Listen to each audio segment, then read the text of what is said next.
नमस्कार दोस्तों, मैं आदर्श Yadav. and how they recruit and train people. Total of 23 Indians fighting for the IS in Iraq. अभी हाल ही में release हुई फिल्म द केरला स्टोरी की आम दिनों बहुत चर्चा है।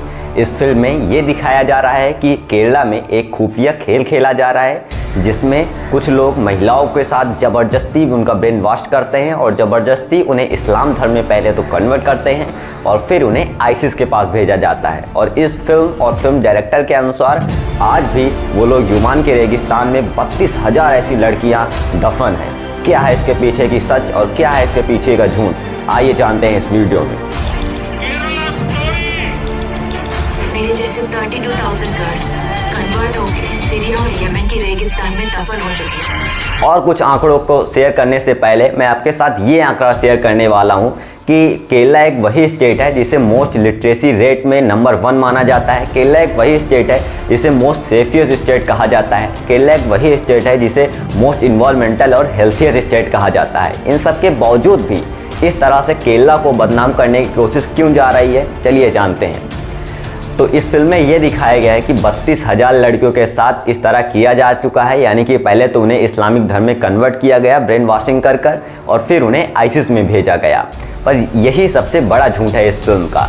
जब डायरेक्टर से ये पूछा गया कि आप इसका प्रूफ दीजिए, जो आपने इतने कॉन्फिडेंस से ये 32,000 वाला नंबर दे दिया, इसका प्रूफ तो दीजिए हमें, तो वो जो डायरेक्टर हमेशा से सवालों से बचते हुए नजर आए। पहले तो उन्होंने कहा कि हमारी फिल्म को रिलीज होने दीजिए, उसके बाद हम आपको ये जो नंबर है इसका प्रूफ दे देंगे। फिर उसके बाद जब जेएनयू में इसकी स्क्रीनिंग रखी गई तो उन्होंने कहा कि ये तो एक आर्बिट्री नंबर था। और फिर जब फाइनली ये मामला कोर्ट पर पहुंचा तो उन्होंने अपनी डिस्क्रिप्शन से ये 32,000 के नंबर को सीधा 3 कर दिया। इस तरह से खेल खेला डायरेक्टर ने। अगर इस फिल्म को सही तरीके से दिखाया जाता, बिना किसी झूठ और प्रोपेगेंडा के दिखाया जाता, तो ये फिल्म अच्छी साबित होती, लोग इसका सपोर्ट करते, कोई भी इसका विरोध ना कर रहा होता और केरला का इतना नाम भी खराब ना होता। अगर इस फिल्म को इस तरह से ट्रीट किया जाता कि भले ही ये 3 लड़कियों के साथ ऐसा किया जा चुका है, लेकिन अगर इस पर गवर्नमेंट ने ज़्यादा सख्ती नहीं बदली, अगर हम लोगों ने इसके बारे में विचार नहीं किया, तो ये आगे बहुत चिंता का विषय बन सकता है। अगर इस तरह से फिल्म को दिखाया जाता तो कितनी अच्छी साबित होती ये फिल्म। लेकिन डायरेक्टर को भी पता है अगर मैंने 32,000 के नंबर को 3 नंबर पहले से बता दिया होता तो मेरी फिल्म तो हिट ही ना होती, ना फिर ये इतने विचारों में आती, ना ही लोग इस पर ज़्यादा विचार करते और ना ही ज़्यादा लोग इस पर ज़्यादा से ज़्यादा लोग देखने जाते। सिर्फ कुछ वाहियात हरकत की वजह से इन्होंने इतना वायलेंस फैलाया हमारे देश में। अच्छा, आपको पता है कि ये जो लोग हैं, ये आईसिस वाले हमारा ब्रेन वॉश करने में सफल क्यों हो जाते हैं? इसके पीछे का कारण है कि पॉलिटिकल पार्टीज हमेशा हमें धर्म और जाति के नाम पर लड़वाया करती हैं और हम लड़ा करते हैं। इसी बात का वो लोग फ़ायदा उठाते हैं। यहाँ मैं बात सिर्फ केरला की नहीं कर रहा हूँ, यहाँ मैं बात अपने पूरे देश की कर रहा हूँ। आपको याद है वो योगी जी का स्टेटमेंट, जरा उन्हीं के मुँह से सुन लेते हैं। अगर वो एक हिंदू बालिका को ले जाएंगे तो कम से कम 100 मुस्लिम बालिकाओं को।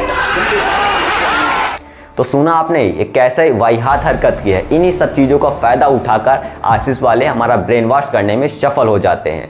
और अब जो मैं इसके बावजूद भी अब जो मैं आपके साथ आंकड़ा शेयर करने वाला हूँ वो काफ़ी चौंका देने वाला है। जी हाँ, आपको पता है कि इंडिया इस्लामिक कंट्री के मामले पर 3rd पोजीशन है हमारे यहाँ, पर इसके बावजूद भी हमारे यहाँ बाकी देश के कंपैरिजन में सबसे कम लोग जाते हैं आईसिस से। अगर बाकी देश की तुलना की जाए तो हमारे यहाँ 0.5% पर मिलियन लोग जाते हैं आईसिस में। और एक्सपर्ट हमेशा ये सवाल पूछा करते हैं कि इंडिया से आईसिस में लोग इतना कम क्यों जा रहे हैं, कम क्यों जाते हैं? तो इसके पीछे का कारण है कि हमारे इंडियन एजेंसीज का लाजवाब रिस्पॉन्स देना। और हम लोग चाहे जिस कम्युनिटी के होते हैं, चाहे जिस धर्म के होते हैं, आपस में एक भाईचारा बनाकर रखते हैं।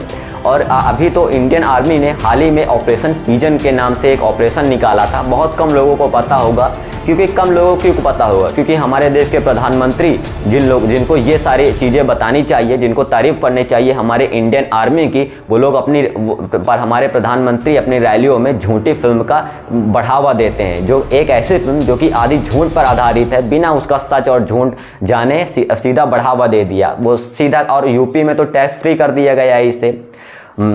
भले ये 3 औरतों के साथ किया गया है, लेकिन जिस तरह आईसिस वाले हमारे ब्रेन वॉश करते हैं लड़कियों का, वो पोटेंशियल थ्रेट है। अगर इसको सच के साथ दिखाया जाता तो मैं खुद इसका तारीफ़ करता और सबको ये देखनी पड़ती है फिल्म।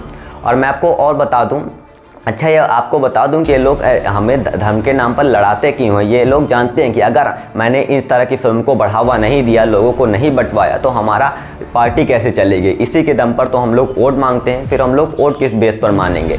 और जिस तरह से लव जिहाद के मामले पर मुसलमानों को बदनाम किया जा रहा है, और ये कहीं ना कहीं औरतों के खिलाफ भी है। अच्छा, आप ही सोचिए, ये कौन से लोग हैं जो ये सोचते हैं कि औरत को लोग ज़बरदस्ती ब्रेन वॉश कर रहे हैं और उनको इस्लामिक धर्म में कन्वर्ट कर रहे हैं। क्या उनके पास खुद का कोई दिमाग नहीं है? क्या वो भेड़ बकरी हैं कि उनको कुछ कोई भी कहेगा वो लोग उसके पीछे पीछे चलते चले जाएंगे? इन सब लोगों को, औरतों को एक जवाब देना पड़ेगा कि हमारे पास भी खुद का दिमाग है। अगर हमें कोई भी ज़बरदस्ती हमारा धर्म कन्वर्टन करने की कोशिश करेगा, धर्म कन्वर्ट करने की कोशिश करेगा, तो हम उसके खिलाफ कानून है, हम तुरंत पुलिस के पास जा सकते हैं। अंत में यही कहना चाहूँगा कि इन सब का सैल्यूशन सिर्फ एक है, हमें मिलकर रहना पड़ेगा, आपस में भाईचारा बनाकर रहना पड़ेगा। भले ही हम हिंदू हो या मुसलमान, सिख हो या ईसाई, हमें आपस में भाईचारा बनाकर रहना पड़ेगा, तभी इन सब गतिविधियों को रोका जा सकता है। और भले ही कुछ पॉलिटिकल पार्टीज हमें लड़वाने की कोशिश कर रही हैं लगातार, लेकिन मैं जानता हूँ, मैं उसी देश का निवासी हूँ, मैं उसी देश में रहता हूँ जहाँ पर लोगों ने बहुत बंटवाने की हम लोगों की कोशिश की, पर हम लोग कभी बटे नहीं। हम लोग हमेशा भाईचारा बनाकर रहे और इन लोगों के खिलाफ हमने हमेशा आवाज़ उठाई है। और मैं जानता हूँ हम लोग साथ मिलकर बाउंस बैक करेंगे इन सब परिस्थितियों से। जय हिंद, जय भारत।